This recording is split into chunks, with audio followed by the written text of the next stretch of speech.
Hello and welcome to this week's episode of Tree Lady Talks. Well, this week it's all about the politics of street trees. And I'm here with Camilla Allen, who is a landscape architect and environmental historian. Hiya, Camilla. Tell us about yourself. Hello. Yes, so my name's Camilla. I am a lecturer in the School of Architecture and Landscape at the University of Sheffield, which is the same institution that I studied landscape architecture and did my PhD. So, Excellent. Well, it's got such a good reputation as Sheffield for landscape architecture. I do know that. Well, we're here today because of this book, The Politics of Street Trees, which is a fantastic collection of papers published in 2022. And I love the fact that you've got historians, landscape architects, arboriculturalists, ecologists, policymakers, politicians, a huge broad spectrum of people, and from all over the world as well, from Colombia to Canada and from everywhere in Europe and the UK, and a lot about Sheffield. So tell me, Camilla, what was the instigation of this collection of papers? well, I think as many of your listeners will know, Sheffield has, some very positive, it has a very positive reputation in some respects. But events, I think probably starting, well, 10, 15 years ago, I think really left its reputation as the greenest city in Europe kind of in tatters. And I mean, that isn't something that I'll go into in detail because I know that you've spoken to other guests on your podcast who I think have maybe talked about some of those events. But from my perspective, so I was doing a PhD that I'd started in 2015 at the height of what we, describe in the book as the sort of street tree crisis. It was an event that really changed the temperature in Sheffield. It's a very lovely, it's a very lovely, easy city to live in, but the amount of stress that this really, really poorly thought out and executed street resurfacing program and the collateral on the city's street trees, like really just it divided people, but it also brought them together. And I think what is really wonderful to reflect upon with this book was that it was very much about trying to capture something of what was really singular that had happened in Sheffield, but also to put it into a bigger context. Because what happened in Sheffield, on one count, you could just say that there are lessons to be learned. Other places, other local authorities, both in the UK, but, in other parts of the world, could do well to understand what went wrong. But at the same time, we were very keen, that's myself and the person that I edited the book with, Jan Woudstra, that it was really important for us to demonstrate that this was part of a much bigger picture, that street trees are political, and they're not just political in Sheffield or the UK, but all around the world, and both in historic and in future time. Yes, absolutely. Because I think we tend to think this is a modern day situation, but reading the book, the thing that really piqued my interest was a paper by Felicity Stout about the 17th century. And I wonder if you could tell us about John Evelyn in the mid 1600s and what he was inspired by. What was he trying to achieve? So the Felicity's chapter, I should just say, so Felicity is one of about 48 authors who contributed to 28 different chapters. So this is, if you were to pick up The Politics of Street Trees, it's not a sort of normal trade book. It's it's an academic book with lots of essays written by lots of different people. And as a result, we were able to really kind of build up this multifaceted account. And Felicity, who is a historian and arboriculturalist, actually, so she is a very knowledgeable woman. She's currently working in the Peak District as a tree officer. And her area of specialism is this period of history and centering around people like John Evelyn and others in the period of the both the English Civil War and then the Protestant period after that, and then the Reformation. So what was really wonderful about the contribution that Felicity made is it just really brought home what all of the different types of meaning that can be invested when we plant trees. And so her particular interest was this period. So after the English Civil War, when the people who were, ruling England in particular were essentially evangelical Protestants who believed that a new sort of age was coming. They believed that heaven was about to be manifest on earth. And I hope this does it justice, but essentially, her analysis is that the street trees that they were imagining and petitioning for was very much on the basis that that would allow heaven to be formed on earth. And what becomes quite interesting, because there was a big shift. Obviously, we had the Civil War, the Protectorate under Oliver Cromwell, and then when that collapsed and Charles II returned, we had the Reformation, which is this sort of, period that's defined by the Enlightenment, Christopher Wren rebuilding London, and a whole a perception of how Britain changed. And that's where John Evelyn fits into the story. So we go from this sort of Protestant millenarian thought where, trees were being recognised as being very significant in urban environments.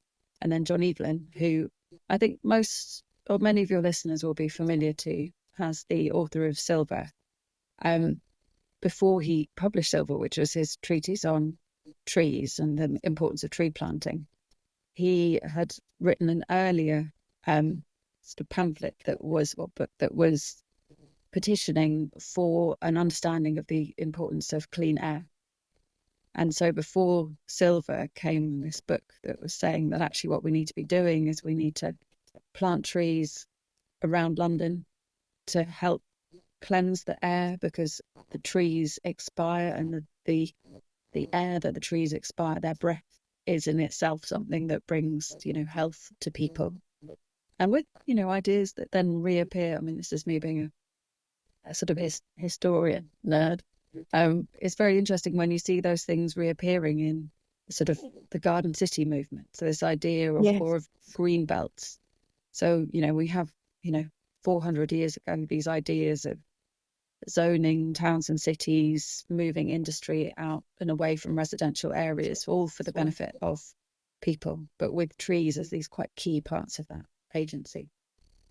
I also really love the fact that they were writing about how useful the trees would be, not just for beauty, for trying to replicate almost a Garden of Eden and for purifying the air, but also a recognition that we could provide food for the poor through fruit trees, and the power of pollarding as well in the more rural areas as fodder and also useful timber. It was a multifaceted, it was almost like trees were being used as a toolkit, wouldn't you Well, I think say? there's something that maybe we have lost, because actually the idea that trees would have this sort of greater level of utility, that, the trees are not necessarily owned. And I think that's something that would be very interesting to unpick, is a sense of ownership and a sense of stewardship, and also the sort of benevolence, because there would be some interesting parallels with the way in which, farming systems in general were not there for the exclusive benefit of the people who are farming that land. That makes sense. So things like processes Yes, like gleaning absolutely. and commoning rights all become Yes. part of an engagement with the natural world, the different products, as you say, the fodder that you can use tree leaves for, or the collection of nuts or pannage when you're releasing animals into woods. All of those Yes. things are part of the ways in which, in history, people had a much more connected relationship to trees and the broader natural world. And I think for that reason, trees, roadside trees, street trees, tree avenues, trees, hedgerow trees, all, they're all just human labels for trees that we are in proximity to and have relationships with and have had varied relationships over time. I love that. They're just human labels. We're so keen to categorize, aren't we, with nature, and think that by doing that we own it. Of course, we don't own it. But no, I think it's really great, and it feels sort of fairly new right now in terms of some of our street tree and public open space appreciation of trees. We start to think about the productivity again in terms of fruit and nuts, as well as ecosystem services. So it's good to look back. I think there's nothing new under the sun, as they say. But I was also really interested to hear about what we might label as now as highway trees. But back in that time of the 1600s, what was the thinking, or even, can I say, rules about highway trees? Who would look after them and who would look after the highway?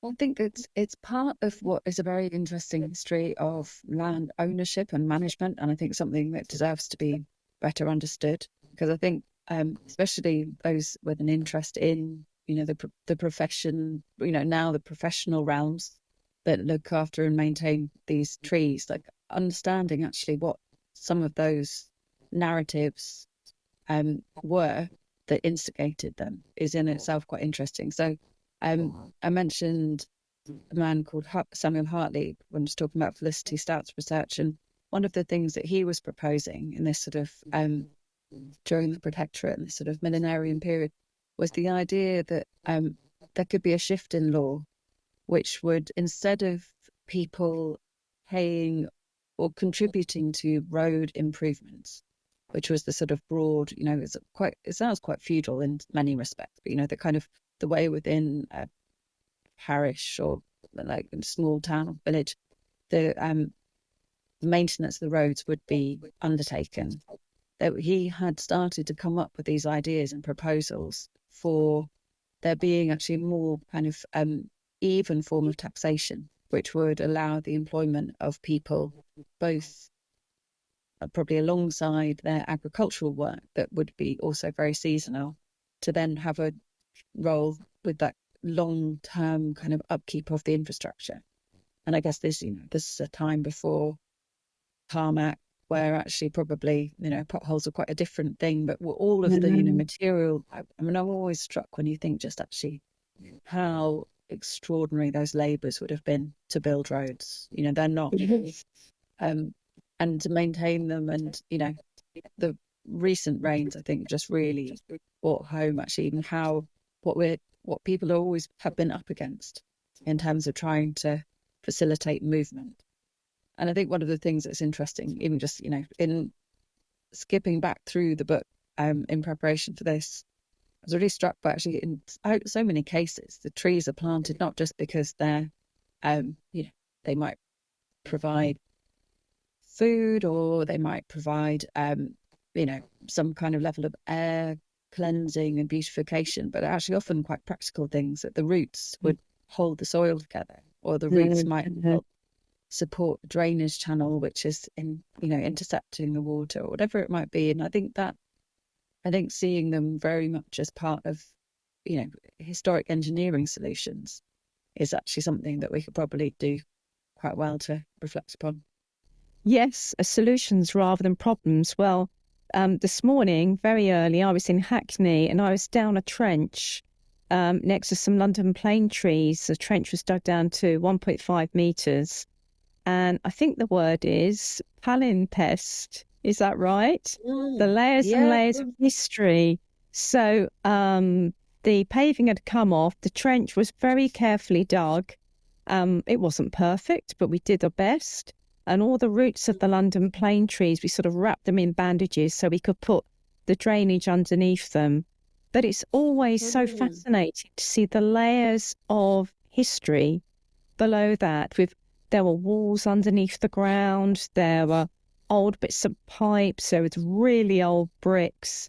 I mean, it's utterly fascinating when you look at the history of just a single individual street tree in London. But no, I mean, I love landscape history because I think it can put us in our place sometimes because we think we're the bee's knees and we're doing things that are new, but there's so much to learn and appreciate.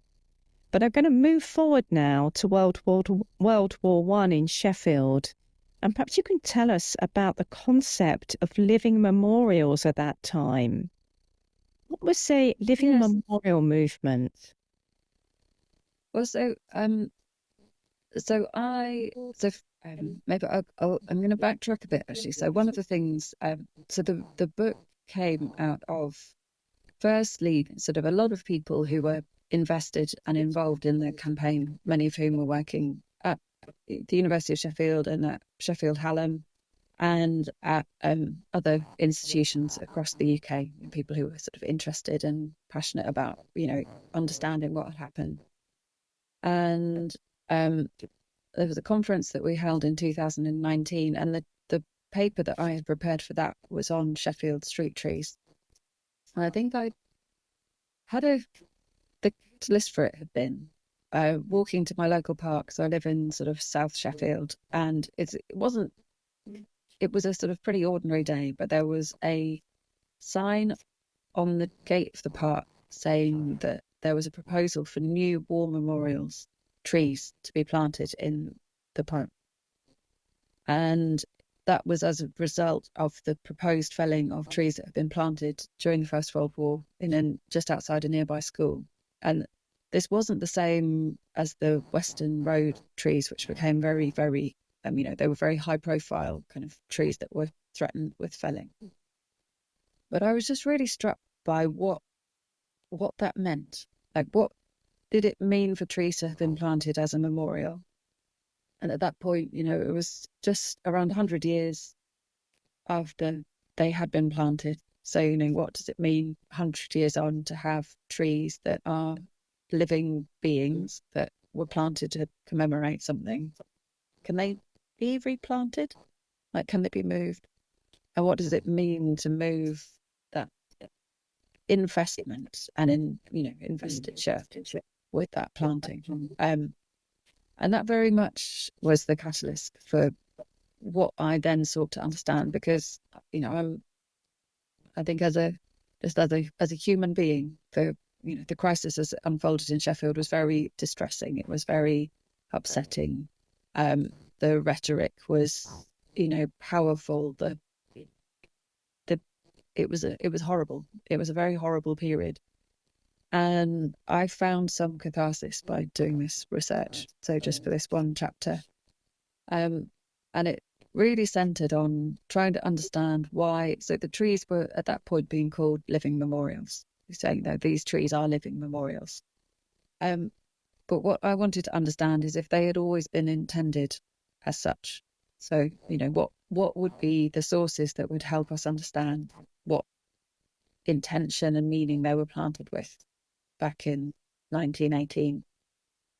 And what I quite quickly discovered is actually it was much more complicated.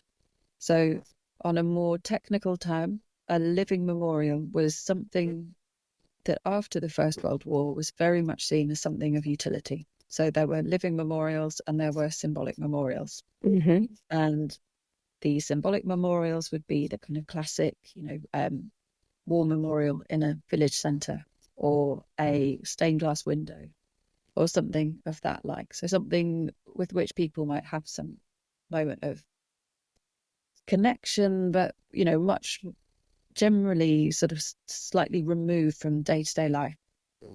Whereas a living memorial was something that was very much considered as having utility for the living.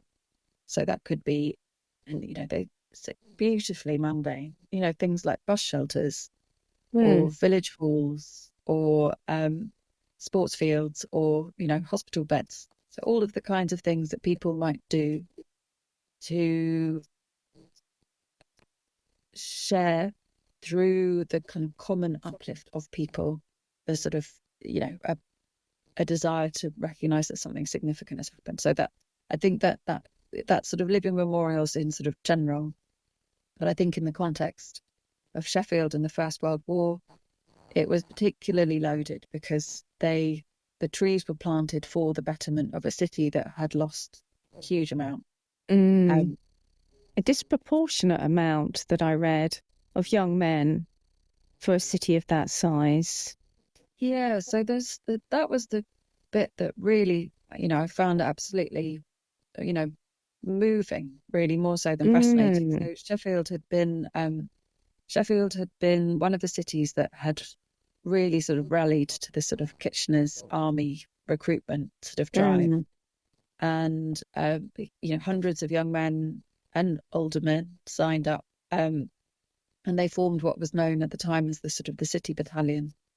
And they trained in Sheffield. So for those of you or those of your listeners who know Sheffield, Bramall Lane, which is where Sheffield United have their grounds, was where they were sort of doing their first foot drills. And then they were living and training out on Redmires, which is on the edge of the city. So they were they were very present in that sort of early period when the war effort was ramping up. And, people in the city were donating to get them uniform, and they were seen as very much the city's regiment. And then very sadly, so within 2 years, they'd been stationed first in Egypt to protect the Suez Canal, but then had been moved close to a town on the Western Front called Sao, to heavily fortified, and I think much more heavily fortified than any of the soldiers had anticipated. So one of the first days of the Battle of the Somme, 1,000 young men who grown up in Sheffield left the trenches, and 50% of them either died, injured, or no recovery was ever made of a body for them to say. And for me, that you can only begin to imagine how absolutely heartbreaking that was. But it also helped me really understand why the trees that have been planted. So first on Western Road, which was the very high profile place, like the site of potential fellings in a bit of Sheffield called Crooks, but also other trees on Oxford Street and Tay Street. And both of those streets were the sites of really big council schools. So they were the schools that the young men would have gone to. Many of these schools were built between about sort of 1880 and 1900. So their earliest graduates would have been those young men who had signed up. Mm. And the fact that there were trees planted in Sheffield in 1917, and that was the evidence that I found in both the city's archives and in newspapers, I think really demonstrated that actually the trees they meant something. It meant something for the people of Sheffield to do that, and it meant something really specific for those communities to do something because of that. Yeah, I can see how it's really poignant for them, and what a beautiful way to remember such a terrible, terrible event. But ultimately, there are pros and cons, aren't there? I mean, there's mainly pros, but even without what happened in Sheffield, memorial trees will eventually die of old age. So I wonder, during your academic research, if you found any sort of disadvantages of using trees as memorials, and perhaps you've got some thoughts on how we can do it the best possible way for the future. That's a really interesting question, and I think it's something that I was doing some research on things like the Harvard Memorial Arboretum and the National Memorial Arboretum that's in Staffordshire, and there's a lot. I think there's a recognition really by people who are involved in planting trees that this, it matters. Species selection matters. The lifespan of the tree matters. The first and most important thing is that they outlive the people who have planted them. Yes.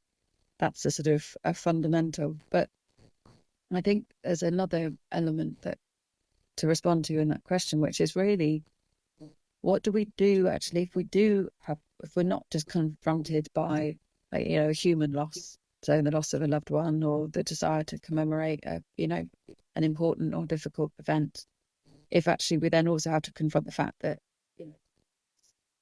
trees also die, or trees Mm, also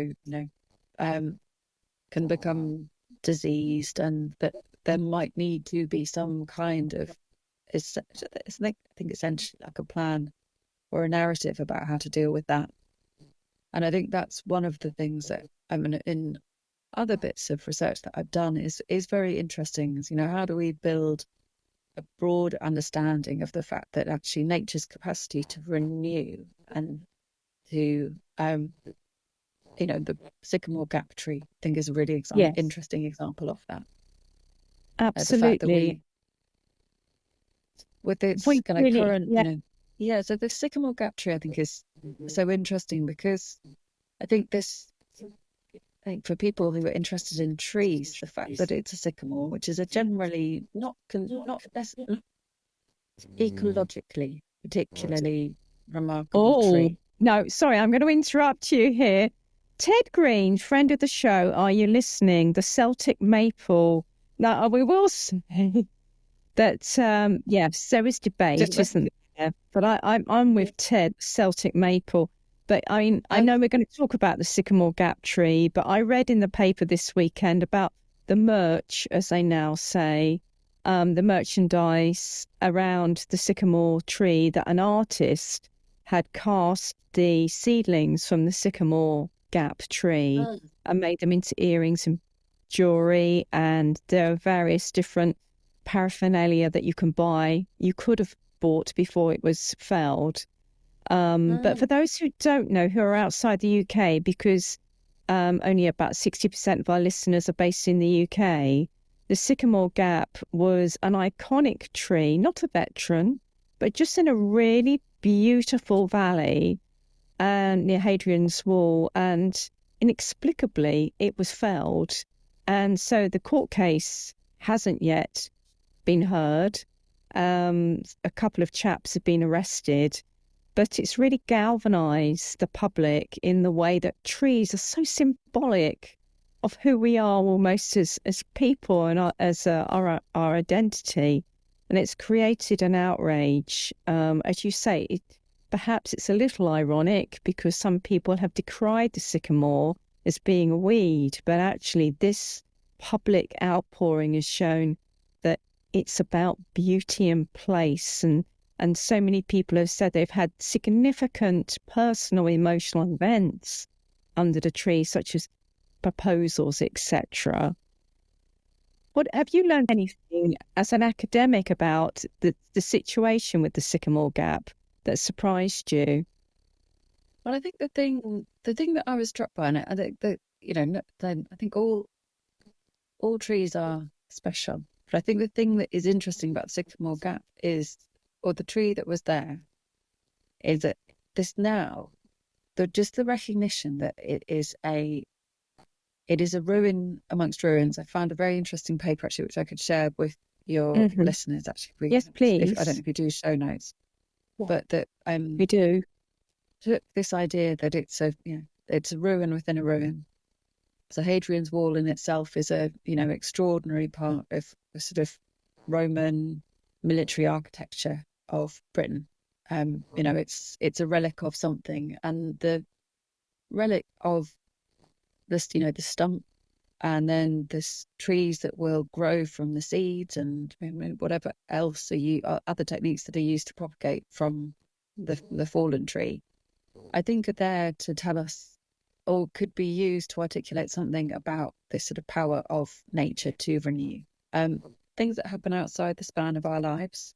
I think that's one of the things, tree violence against trees is all the more, I think, harrowing, because they are, they can be sort of we can almost feel that, I think people pretty much think trees are invisible until they disappear. So so many of them we take for granted the amount of space they take up, or we take for granted the amount of time it takes for them to grow, because often we, our human lifespan encounters them in sort of a relatively static state. And then when you see them felled and you realise the length of time that it's taken for it to grow and how long it might be, as in the case of the Sycamore Gap, for any tree to take its place, it really humbles us. I think it, really brings us down to size. I like But that.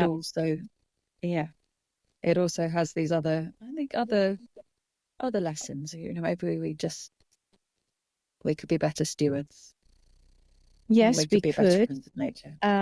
Yeah, absolutely. And this reverence for trees takes me neatly over, almost like I'm a professional, to the cherry trees in Japan. And tell us about the background of sakura.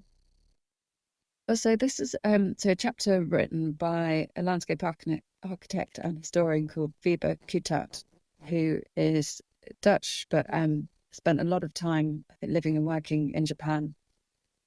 And I think this is a chapter, and I'm a bit of a what's the word? I like the idea of being like a sort of like you have an agony aunt, but I'd be the sort of like book fixer. So finding the right book for the right people. So I'd say if anyone has recently watched Shogun, which is the James Clavell adaptation of his sort of 1970s novel about feudal Japan, but you're also interested in trees, I would say that this is a really excellent insight into this really, really fascinating relationship between the cherry tree and this idea of sort of Japanese identity, and as it sort of shifted and changed, very much a story of Japanese nationalism. What was it that you found Well, interesting I was about it? particularly interested in when it started. So, when were the first cherry trees planted formally in Japan, and how powerful they became as a symbol? I mean, it was hundreds and hundreds of years ago, wasn't it? Yeah, so this is, I mean, just don't, I hope I'm not going to be tested on this, but No. what was interesting, so Weber writes about how so Japanese and Chinese culture had, for a period, there was a closeness, and it was traditionally plum trees that were planted in sort of imperial palaces, and quite a significant move happened many hundreds of years ago in Japan, where instead of a plum tree being planted in an imperial palace, the palace of the emperor, a cherry tree, a sort of a native cherry tree, so one that would have been a wild, self-seeded, much more a different type of species to the one that we have come to know today as a sort of Japanese flowering cherry, were planted instead. And that really set the precedent, growing precedent, for the idea that the cherry tree was the symbol of Japan. So throughout a lot of political upheaval, empire being replaced by shogunate, shogunate replaced by empire, cherry trees continue to play a role both in Japanese culture, ideas of cultural identity, but also kind of urban form. So they were planted to both beautify but also stabilize roads and streets and pathways, to create places that asserted political authority. So for those of you who are familiar with so Tokyo, which is the sort of eastern capital, which replaced Kyoto as the center of power, that had its beginnings as a very sort of very much like a nightlife city. It was all about our ideas of the sort of geisha and the floating world were sort of defined by that part of Japan. And the cherry trees that were planted in that area were part of both the shogunate's demonstration of power, but also the sort of creation of really robust kind of, I would say, like a robust nighttime economy, which is an interesting thing to put a street tree Really in the same bracket. interesting. I learnt a lot from the highway tree policies and management chapter you wrote with Jan. I didn't realise until the Public Health Amendment Act in 1890 that actually nobody had permission to plant any street trees. That's incredible. So that gave the first rights, didn't it, for street trees to be planted? And then it was rather neatly 1980 that we have the current Highway Act, which gives all the responsibilities and rights. I think the thing that is interesting as well is like this sits within a really broad scholarship. So one of the things that we did at the beginning in the introduction is just acknowledge that, Cecil Dyke and Mark Johnson, and there's a chap called Henry Lawrence, who is an American academic who wrote a book called City Trees, which is a historical geography from the Renaissance to the 19th century, something like that, which is quite a solid academic book, but it just takes this really interesting overview of why and how and where street trees or trees in cities are planted. And I think that's one of the things that is, again, comes back to this fact that for the most part, it's very difficult to imagine a world without them. Places that are defined by them, London Plains, what it's like to be on the embankment and to walk under trees that are so old. And it's very difficult to imagine them not being there. But it did take a huge amount of effort. It took advocacy, it took petitioning, it took changes of law, getting down into the sort of detail of it. You need to have the nurseries that are supplying the trees and the people who can plant them and not going to kill them. Like there's so much bound up in that. Yet we don't always recognize the historic dimensions, which are very similar to many of the challenges that people who are working in in this sector now are encountering today. Like, how do we build a broad coalition of people who will advocate for trees, who will, go work through some difficult decisions, talk to communities about, the infrastructures that help, us live our lives, but which might also impede the planting of trees. So, we can't necessarily have both in all instances, but it's about making those conversations more accessible, more open. And I think that's why, examples like how the embankment in London came to have those trees actually helps make everything a bit more human. Yes, I really like that. And I remember quite a few years ago, I read Dr. Mark Johnson's book, Dr. Mark Johnson, friend of the show. But in his book, Street Trees of Britain, he writes about trees actually just off the embankment and the very first early suspended pavements to give tree roots room to grow. And at that time, I had the tree root radar, which my dear friend, who now has Tree Radar UK, Ian Lee, used. And he carried out some mapping of the London plane tree roots on the Victorian suspended pavements, and he found a really good result. He found that there were room to grow for the tree roots and that they were really healthy, and he found and mapped the roots in this early suspended pavements. And this is really the idea behind these structural planting cells, such as Green Blue Urban, and there are others are available. So that was fascinating that they were thinking in the 1800s about room for roots and that it really worked. The other thing I really found very interesting was in this particular chapter, there was controversy with tree felling at Temple in London. And it was a big debate, wasn't there? And I note that somebody was saying, well, if you fell this one tree, you've got to plant 10 more trees. So then there was that understanding that, you can't do one for one. In fact, there was a heated debate about the views that it might block the new trees.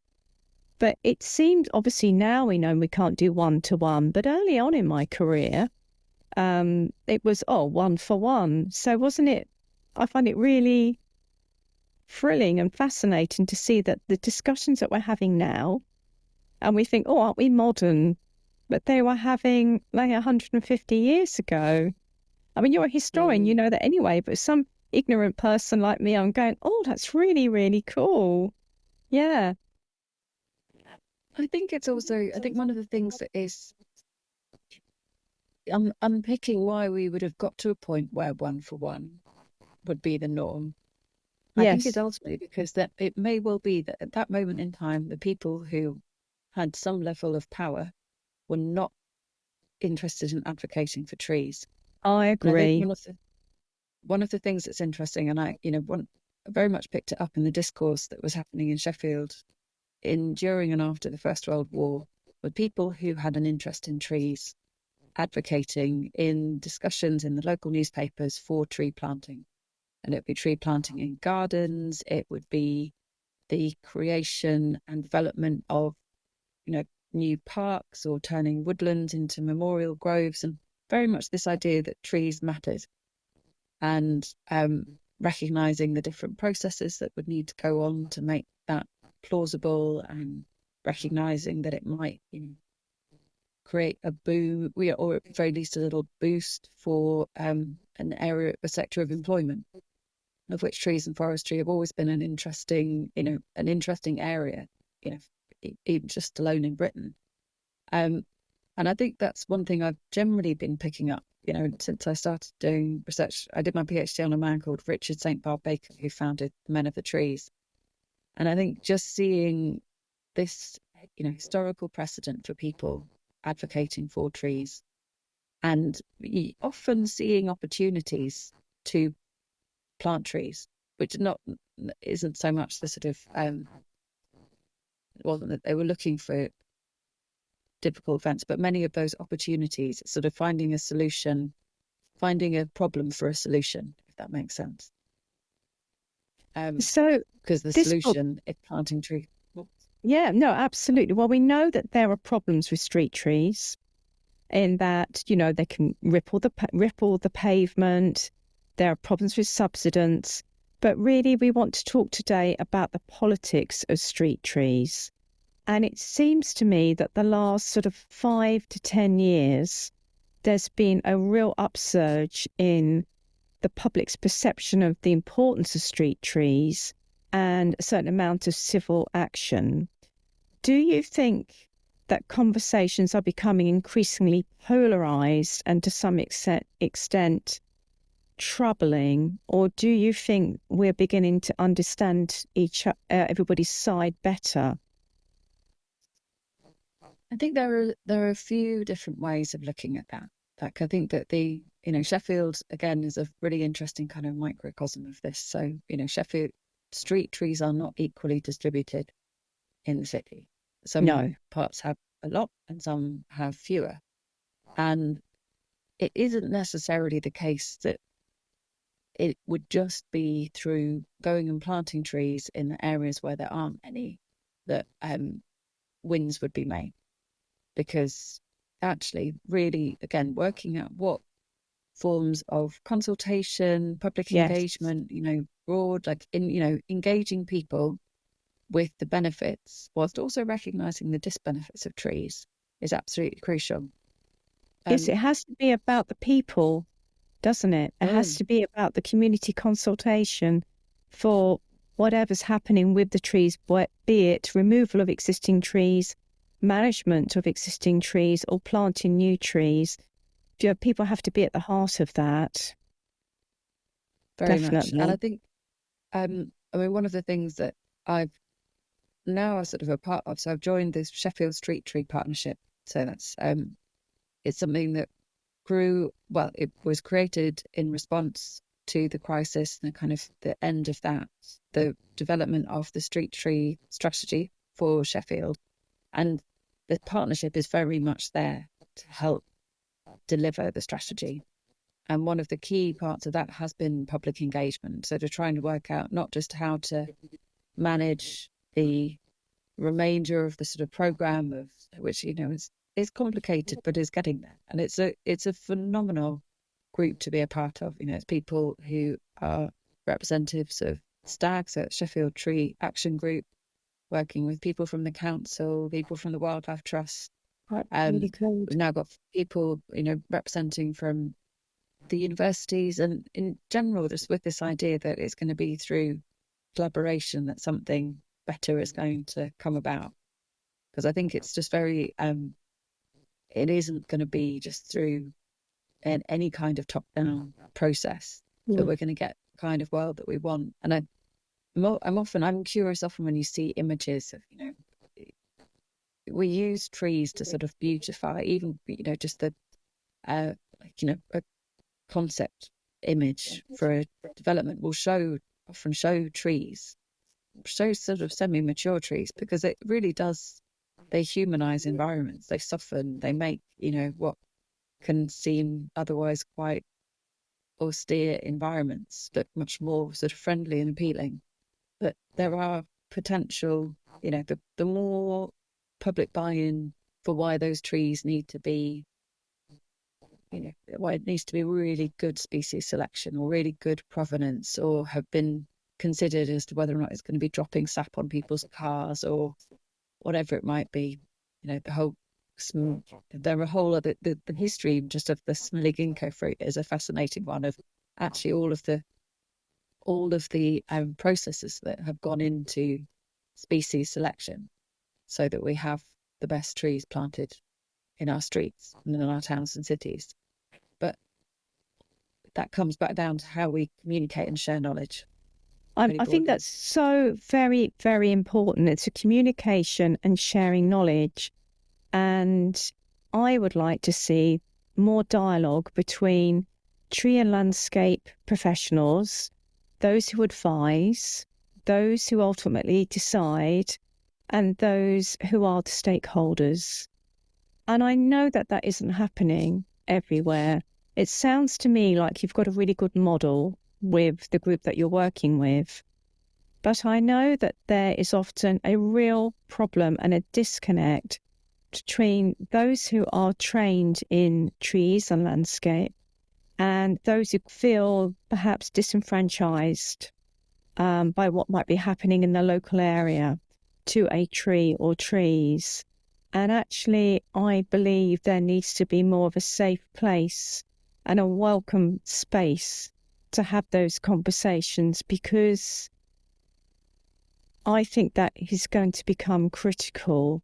And I know that tree professionals aren't necessarily in a situation where they're allowed to be speaking to the people who feel particularly upset about something.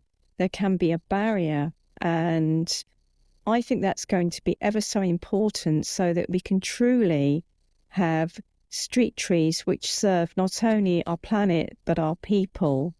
And that needs a certain amount of boldness and more communication. I know that in my own experience, I haven't been able to speak directly with people who have been very concerned about some issues. So I hope that the politics of street trees continues to evolve and that there will be true openness and discussion. What I also love in the book, at the end, you actually have a charter for street trees. Perhaps you can talk about that, please. Yeah, so the charter was something, like, it's funny thinking back. So the conference was in 2019, and then I joined Jan as a co-editor, and we spent, the sort of end of that year, and then really, that 2020, which was defined by COVID, writing, well, bringing the chapters together, writing some of the parts, and then writing the introduction and the conclusion. And still, when I go back to them, I'm inordinately proud of them as like two contributions. It's just, not least because it's not just a reflection of our work, but all of the work that people have done, not even just now, to say all is, standing on the shoulders of giants. I think it's a kind of a trite but important thing to say. But I think what we really wanted to do was just to find ways of kind of giving some little hooks that made the book really, might capture, different readers' attention. So we were really lucky. We had a poet called Jenny Hockey, who let us use her poems at the beginning and end of the book. And lots of people contributed, and we've got these amazing cartoons that were produced by a guy called James brilliant. Whitworth. They're fantastic. He was producing them all through the street tree crisis, and they're so pithy. They really do communicate something of what was going on. But I think we couldn't have done the whole thing and then it not have left an impression on us. So Jan and I together wrote this charter for street trees, and I think we framed it as it would be. We'd started it. So this is actually very much an invitation. Anyone who thinks this resonates, I'd be really interested to hear from people. So we called it an inclusive charter for street trees, and based on, a number of principles. I won't read them all out. I'll go through a few of them. I think not least because the point that you just made about people and how we communicate and who is invested in decision making is a real matter of, it's both, it touches upon lots of things that we put in this. So I'm going to scan through and just kind of pick up the ones. Yes, please do. So one of them, this is number 5, is enriching education. They're just thinking about the way in which trees could be used as defining a new civics of the environment. So, they're one of the most democratic and most accessible forms that exist across, towns and cities, both in the UK and, elsewhere. I think recognizing that they could be a really powerful tool of talking about different things at different points in people's education. Promoting interdisciplinary academic research. So really seeing this not just as a matter of landscape architecture, it's not just a matter of arboriculture, it's not politics, it's not just planning, it's all of those things together. We had a singular contribution by John Miller, he's a senior lecturer in the School of English at Sheffield, and it's just about meaning, how different ways that street trees mean, and it's beautiful, and that's the kind of thing that I think is special in the book. Another of these 12 is investing in people as well as trees. And I think one of the things, so we wrote that the skill and knowledge of those working and volunteering in the sector, in the private, public and third sectors, should be properly acknowledged and celebrated. And I think that is important. What happened in Sheffield happened as a result of the impact of austerity. There was a big macro political economic context for what happened and what I did, what felt like impossible, decisions. And I'm friends with many of the people who were working in sort of trees and woodlands teams in Sheffield, and know how, those bits were really cut to the bone. And we need to be investing in those people, and we need to be investing in them in such a way as they can actually, which is what they do anyway, but really, connect with communities. And it's there because that's why people do what they do, because they're invested, but recognizing that beyond that personal investment, that we need a broader investment. And I think that I think very much, it kind of ends, replacing trees that have disappeared and investing in management and maintenance. And I think there's some kind of something in there for everyone. And I think working out what that future could be, because one of the, maybe our little investment in the future, writing that bit. Yeah, no, I really love that. One of the things I pick out of that is the knowledge that an individual tree can give you. It's like having an encyclopedia outside your window, isn't it? With art, physics, biology, chemistry, mechanics, every single thing you can think of. You could literally have a classroom around a tree and cover the whole curriculum pretty much, even mathematics. But there is a massive problem with austerity. And I was asked by Luke Fay, actually, when he interviewed me, which was quite weird, but one of the things he asked me, thinking of Cecil Dyke's 300 rules, he said, what 30 things would you like to change in arboriculture? And the first one was proper resourcing for local government officers to do their job well, and etc. And so I went on ad nauseum. But I think it's so important. And I urge everybody to get a copy of The Politics of Street Trees because it's really broad, it's really deep. I mean, I also haven't touched on this, but there was a chapter in here about what's the right type of shape of tree for really narrow city streets, and it's not tall and narrow. It's lightly foliated and broad for airflow reasons. So I really learned stats in here. So thank you so There's much. something for everyone. There really is something for everybody, and it's available everywhere in all the usual places. But Camilla Allen, thank you for spending time with me today, because so much hard work has gone into pulling together these different papers to talk about the economics, the ecology, and the social history, and the beauty of our street trees. So thank you so much for your time. It's been an absolute pleasure. Thank you very much. Thank you.